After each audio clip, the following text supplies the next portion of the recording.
안녕하세요. 저는 올해 50을 바라보고 있는 여자이고 혼자서 아들 하나를 키우고 있습니다. 몇 년 전 저는 남편과 주위 사람들의 배신 때문에 정상적인 생활을 전혀 하지 못하다가 5년이 지난 지금은 다시 평범한 일상으로 돌아왔고 이렇게 사연을 보내봅니다. 저와 남편은 고등학교 동창이라서 성인이 되어서도 가끔 만나서 밥도 먹고 연락도 하면서 지내다가 30대 초반에 결혼을 하게 되었습니다. 시부모님은 결혼을 하자마자 아들을 낳아야 한다고 권유하셨고, 다행히도 저는 아들을 낳을 수 있었어요. 남편은 사업가인데 다행히 하고 있는 사업이 잘 돼서 저는 집에서 아이를 돌보면서 남편이 열어준 동네 작은 카페에서 취미 삼아 일을 하고 있어요. 아주 작은 카페라 단골 손님 말곤 없는데, 그래도 아이가 이제 고등학생이 되어서 혼자 집에 있으면 적적할 저를 위해 남편이 카페를 차려준 것이었죠. 처음에는 카페를 운영했지만 매일 가니까 너무 힘들었고 제 사생활이 전혀 없는 것 같아서 아르바이트생을 구해야 할 것 같더라고요. 제가 40살이 넘어서 카페 분위기가 많이 올드해요. 카페에는 차 종류가 많고 손님들은 어르신들이 많이 오셔서 아르바이트생이 어느 정도 나이가 있는 사람이면 좋겠다는 생각을 했어요. 그런데 다행히도 37살의 여자가 저희 카페 아르바이트 공고를 보고 지원을 했더라고요. 면접을 보니 싹싹하고 카페 경력도 있고 결혼도 안 했어서 뽑지 않을 이유가 없었기에 바로 그날부터 인수인계하고 매장을 맡겼어요. 저와 8살 차이 나는 지영이는 일도 잘하고 한 번 말하면 잘 알아들어서 가르치기도 너무 편했고, 나이 많은 제가 불편할 수도 있는데 언니 언니 하면서 잘 따르더라고요. 저는 가게를 나오지 않아도 되는 날에 나와서 지영이를 도와주기도 하고, 손님이 없을 때에는 도란도란 이야기도 나누면서 친해지게 되었죠.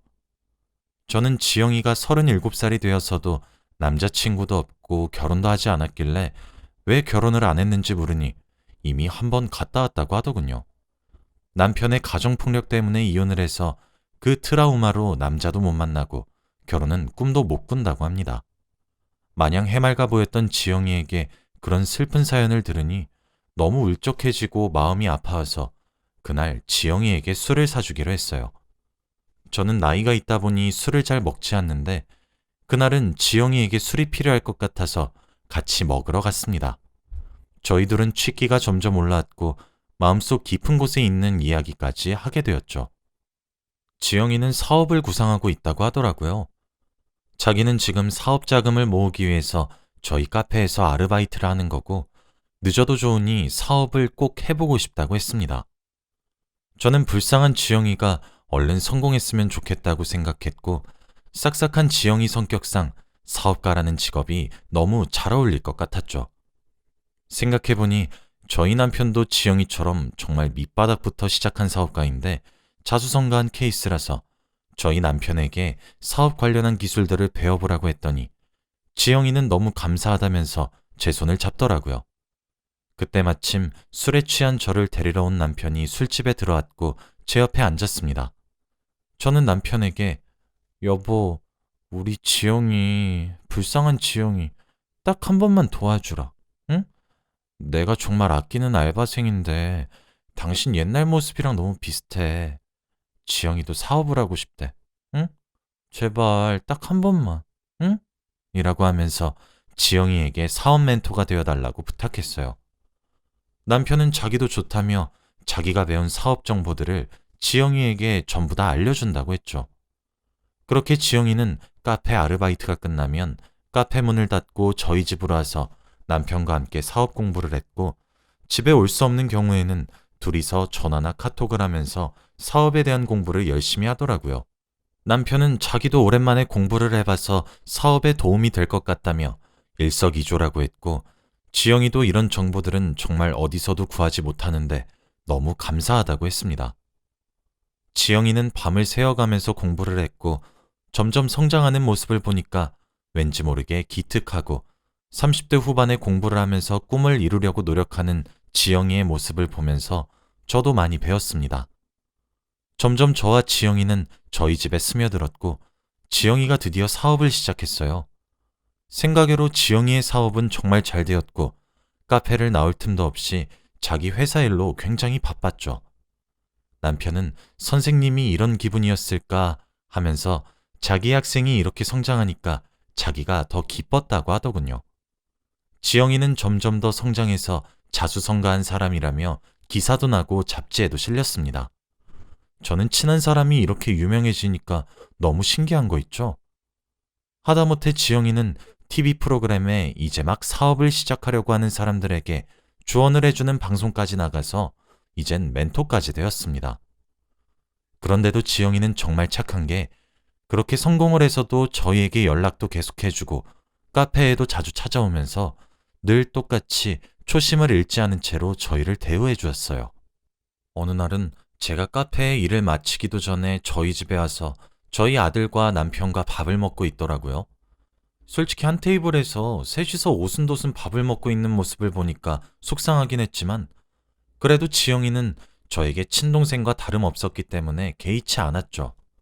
저는 카페에 다른 아르바이트생을 뽑았고 지영이와 남편은 각자의 회사를 운영하느라 바쁜 나날들의 연속이었습니다. 그런데 갑자기 제 친한 친구 희숙이에게서 연락이 오더라고요. 야, 나 오늘 너희 남편 봤는데 예전에 네 카페 아르바이트생이었던 지영이라는 애 오늘 네 남편이랑 커플티 전문점에서 옷 맞추고 있던데? 라고 하는 겁니다. 저는 그 말을 듣고 머리가 새하얘졌어요. 믿었던 두 사람한테 그런 배신감을 느끼니까 화도 안 나고 당황스럽기만 하더라고요. 저는 희숙이에게 혹시 찍은 사진이라도 있냐고 하니까 희숙이는 자기도 너무 놀라서 사진을 못 찍었다고 했습니다.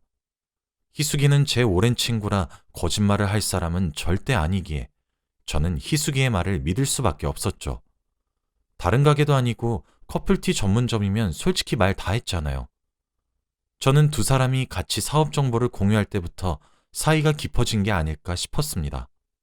저는 그날 밤 잠을 못 이루고 남편의 휴대폰에 있는 모든 증거를 수집하여 제 휴대폰으로 전송했습니다.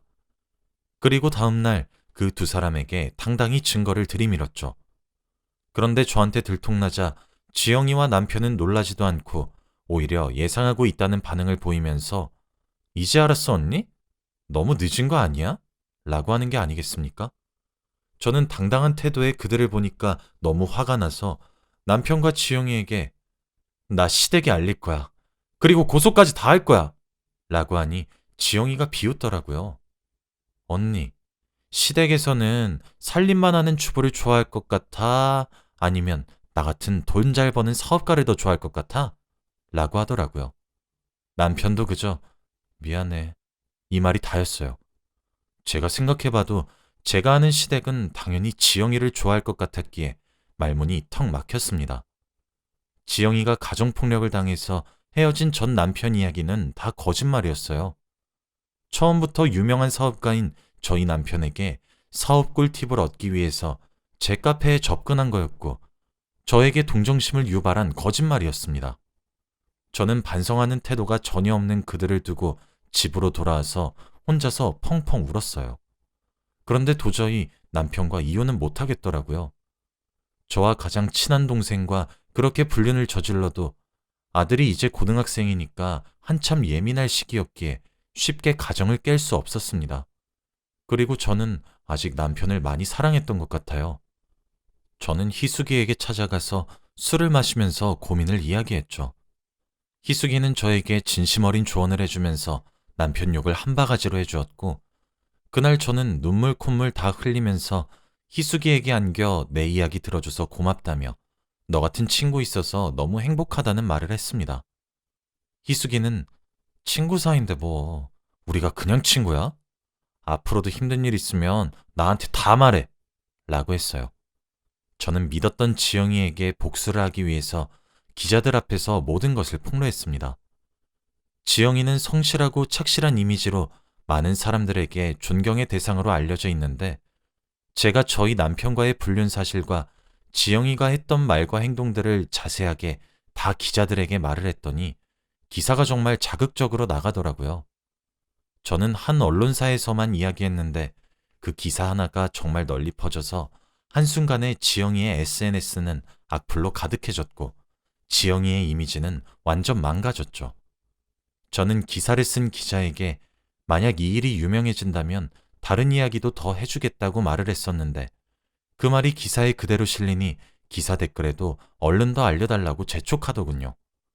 더 말할지 말지 고민을 하고 있었는데 그때 지영이가 전화가 왔습니다. 언니, 내가 미안해. 내가 죽을 죄를 지었어. 제발 그만 폭로해주라. 응? 내가 그 사람이랑 그만할게. 제발. 미안해. 그 사람이랑 끝내는 걸로 내가 만족할 것 같니? 너 사업 접고 우리 남편 때문에 번 돈 80% 나한테 줘. 언니, 미쳤어? 그건 절대 안 돼. 내가 이 회사 어디서부터 어떻게 키운지 알잖아. 회사는 내 전부야. 그래? 그러면 계속 회사 붙잡고 있던지. 난 기자한테 전화해야 해서 이만 끊을게. 안 돼, 언니. 잠시만. 알겠어. 어차피 지금 주가도 바닥치고 있고 난 더 이상 잃을 것도 없어. 내 전 재산 20%만 남아도 평생 먹고 살 수 있어. 알겠어. 그만해, 그만. 지영이는 그 전화를 끝으로 자신의 사업을 모두 다 접었고 연락도 끊긴 채로 잠적했습니다. 저는 이렇게 하면 남편이 가정으로 돌아올 줄 알았어요. 그런데 가정으로 돌아올 줄 알았던 남편에게 또 다른 상간녀가 있었습니다. 저는 우연히 남편의 서류 가방에서 발견된 편지 한 통을 보고 바로 알아차릴 수 있었어요. 그 편지지의 글씨체는 바로 제 친구 희숙이의 글씨체와 똑같았거든요. 바로 남편의 상간녀는 제 친구 희숙이였습니다. 남편은 2명의 여자와 불륜을 저지르고 있던 것이었어요. 희숙이는 저를 이용해서 남편의 또 다른 상간녀를 쳐냈던 것이었습니다. 편지 내용을 보니 둘은 만난 지 벌써 3년이나 되었고 3주년 기념 편지더라고요.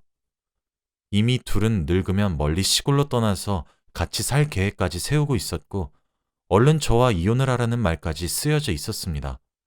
그리고 편지지에는 자기야, 나는 당신이 바람 피워도 용서할 수 있어. 나 같은 여자 놓치면 후회한다. 우린 천생연분이야. 자기는 나 놔두고 아무 데도 못 가. 라는 말도 쓰여져 있었죠. 희숙이는 이혼 서류까지 구해와서 저희 남편에게 주었는지 남편의 서류 가방에는 이혼 서류가 있었고 메모지로 이혼 얼른 하고 나랑 같이 알콩달콩 살자 라는 멘트까지 쓰여져 있었습니다. 지영이를 떨쳐내니 희숙이가 오다뇨. 이 상황을 어떻게 해야 할지 도무지 감이 오지 않았고 지금 이대로 이혼을 해버리면 희숙이와 남편은 둘이서 행복하게 살 것 같았고 저는 절대 그 꼴은 못 보겠더라고요. 그치만 그들의 인생이 망해도 과연 둘이서 행복하게 살 수 있을지 궁금했습니다. 저는 우선 그 편지지의 내용들을 모두 다 사진으로 찍어 놓았어요. 그런데 남편이 그날 저녁 저에게 이혼 서류를 내밀면서 이혼을 요구했는데 당신 정말 후회 안 할 자신이 있어? 라고 물었어요. 나 오래 고민한 거야. 희숙이랑 둘이서 살려고? 제가 알고 있는 걸 몰랐던 남편은 동공이 흔들렸고 약간 양심에 찔려하는 것 같더군요. 아니, 당신이 어떻게... 우리 카페 알바생으로도 모자라 나랑 제일 친한 친구랑 그런 짓을 해? 당신 아들한테 부끄럽지도 않니? 우리 아들한테는 제발 말하지 말아줘. 응? 제발 부탁할게. 라며 제 손을 부여잡길래 저는 그 손을 뿌리치고 나도 내가 어떻게 할지 몰라. 당신이랑 희숙이 내가 지옥 끝까지 찾아가서 복수할 거니까. 하고 집에서 나온 후 다음날 이혼 서류를 남편 회사에 보냈습니다. 저는 남편도 지영이 때와 같이 기자들에게 모든 것을 폭로했어요. 물론 희숙이 관련된 일과 이때까지 남편이 사업을 하면서 저질렀던 모든 비리들도 같이요. 남편이 돈이 없어져도 희숙이가 과연 저희 남편을 좋아할지 궁금하더군요. 남편의 회사는 유명해서 그 기사는 지영이 때보다 더 빠른 속도로 널리 퍼져나갔고 아직 편지지의 내용은 알리지 않았습니다. 그때 희숙이에게서 전화가 왔고 저는 전화를 받았어요. 희숙아, 너 마침 전화 잘했다. 우리 남편이 지영이랑 바람났을 때 너한테 울고불고 이야기하면서 말할 때 너 참 무서웠겠다. 그치? 솔직히 좀 웃기더라. 근데 어쩔 수 없었어. 어차피 네 남편이랑 나랑 운명이야. 근데 이제 장난 좀 그만 치지.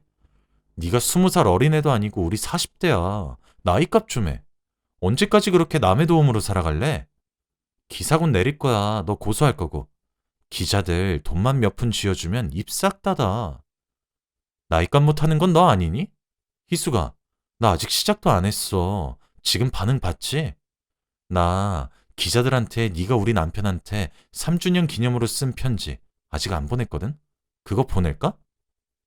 야, 너 그걸, 네가 왜 그걸 들고 있어? 그거 기자들한테 보내기만 해봐. 저는 대답도 하지 않고 전화를 끊으니 기자들한테서 전화가 엄청나게 많이 왔고 저는 받지 않았습니다. 결국 남편과 이혼을 하고 아들과 함께 집을 나왔어요. 시간이 지나서 남편 회사의 주가를 보니 땅을 치고 있었고 많은 사람들한테 질타를 받고 있었습니다. 남편은 드디어 정신을 차린 건지 미안하다고 했지만 저는 절대 흔들리지 않았고 남편을 차단했어요. 남편은 물론이고 지영이와 믿었던 희숙이한테까지 배신을 당하니 정말 눈에 뵈는 게 없더라고요. 남편의 불행을 멀리서 지켜보니 조금 안타깝긴 했지만 저 몰래 두 명의 여자와 그런 일을 벌인 죗값이라고 생각합니다. 희숙이는 당연히 남편의 회사가 망해가니 오히려 빚쟁이라며 헤어졌고 저한테 제발 상간녀 소송은 하지 말아달라고 연락을 해요. 저는 할 생각도 없습니다. 다신 그의 얼굴을 보기 싫었거든요.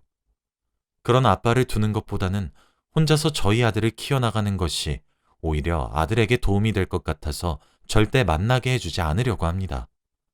벌써 몇 년 전 이야기라 아들도 많이 커서 지금 대학교 졸업을 앞두고 있는데 자기 아빠가 유명한 사업가였던 것도 알고 불륜남이라는 것도 알아서 딱히 밖에서 아빠의 존재를 말하고 다니지 않는 것 같네요. 저도 주위 사람들에게 남편은 죽었다고 합니다. 그럼 다들 뒷말 없이 깔끔하거든요.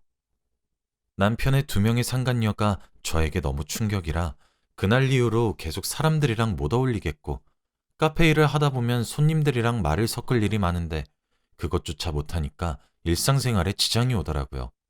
그리고 스트레스 때문에 머리카락도 너무 빠지고 가끔씩 꿈에 그 사람이 나와서 저를 괴롭힙니다. 저는 너무 힘들어서 결국 정신과 상담을 받으면서 아픔을 치유하고 있고 카페는 잠시 아들이 맡아서 해주고 있어요. 저는 몇 년이 지난 지금은 이렇게 여러분 앞에서 과거의 일을 이야기할 수 있을 정도로 병이 완치되었고 다시 카페를 운영하면서 행복하게 살려고 합니다. 제 이야기는 여기까지입니다. 모두들 사람 잘 보고 사귀시고 들어주셔서 감사합니다.